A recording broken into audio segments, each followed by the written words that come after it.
Welcome back to the course, Writing an Academic Paper.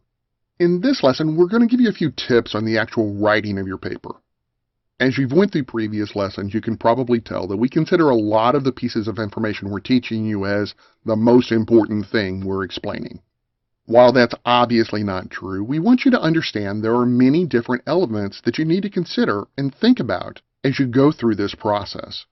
Your interpretation of how all the instruction we're providing fits together is also a very important element. We trust that you'll be able to use the framework we're providing and decide what's best for your own personal style. For instance, let's start with the writing order. In the last lesson, we reviewed the different building blocks of your paper and went through them in order. So let me ask you a question. When we did that, did you really think you had to write the paper in the linear order of the building blocks we described? Abstract, introduction, literature review, etc.? No, actually that's a terrible idea, and we'll explain why. To be very frank, there's a good chance that most of the time you're writing in what could be considered a panic mode.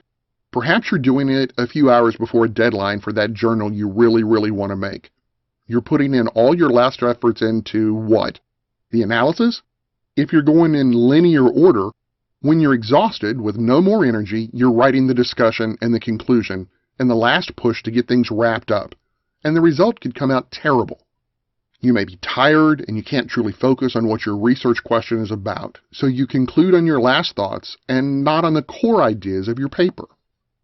If that happens, then when the reviewers read the paper, what they could find is that your conclusion doesn't answer your introduction, and your introduction doesn't even fit your paper. What a drama. So how do you fix this? Well, that's easy. Don't wait until the very last minute to write your paper. But let's be serious and talk about the real helpful pieces of advice.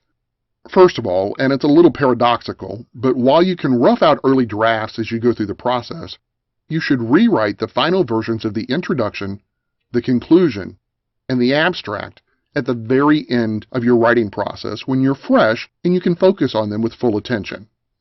While it's understandable that as a researcher you will most likely put the majority of your effort and energy into the literature review, the methodology, the results, and your contributions, unfortunately, those other pieces, the introduction, the conclusion, and the abstract, are often what most people read first, and then reread again, or even worse, they may be the only thing that they will actually read. With that in mind, it's vital you go back to them after the body of the paper is finished, after you fully understand the core elements of what you've prepared. That lets you properly analyze and understand everything so you can fully develop the intro, conclusion, and abstract more fully. You don't want to be rushing through them at deadline. They need your full attention and effort. Another very important tip on writing, and I think that we've stressed that a lot in our course, is that you should always write for a specific research community and for a specific journal. This is so you know what work they've done before and what work they're interested in. It's also helpful to adapt to the specific writing style of your target journal, because not everyone writes the same way. American English, for instance, can be seen as mistakes by British journals. Okay, so let's focus on the introduction now. In your introduction, the first sentence is one of the most important because, well, it's the first thing people read. So spend some time specifically working it until it's perfect and powerful. Just the same as the title, remember?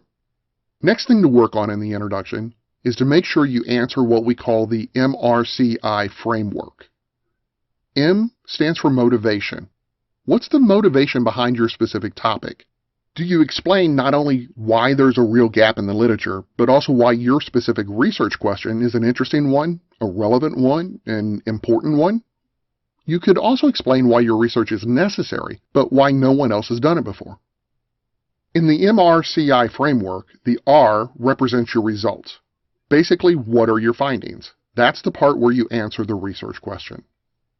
C is for the contributions. Answer the question, how do these results contribute to the ongoing research or previous literature? Contributions can be theoretical. They can also be empirical, when you bring up new data or highlight new phenomena. And they can be methodological, if you design a new method that is better than others or complementary to others. Lastly, the I is for implications. What are the implications of your work for future research? For managers, if you're in management. For consumers, if you're in marketing, and so on.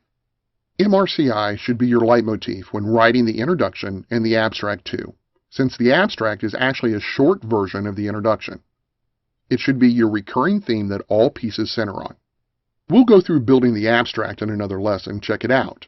There's a really nice exercise after it that should help you. Okay, so now let's look at how you write the literature review.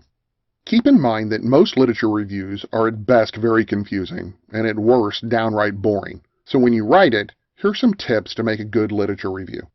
First, while you need to have read everything, you should not have put every single piece of information you've read into this section. Simply write what's significant, highly relevant, and helpful to get to the problematic. And that's our second point. Always make sure you have a purpose. You're not just listing references, but you're conducting an argumentation and demonstration that's leading your reader somewhere. Where? To the gap. To help with that, a good organization. A proper outline of your literature review is essential. The literature review is a delicate exercise of finding the right balance between extremes of identifying good references without being too exhaustive, between being not critical enough and being too critical, between not showing enough respect or showing way too much, between going all the way back to ancient civilization times or rejecting anything that's older than, say, 5 years. Let's keep in mind that the literature review is also a political act. By choosing whom you quote, whom you reference, you're choosing a side in the research community. So treat it carefully and make sure you're not omitting any key reference. And our last tip. On the last sections of your paper, one of our best pieces of advice is to show in what way your findings are original or surprising, or what is unexpected and counterintuitive about them. Also, how they bring new light to the literature. This creates attention and draws interest to the work. That's it for this lesson. Next, we're going to spend some time focusing on the abstract.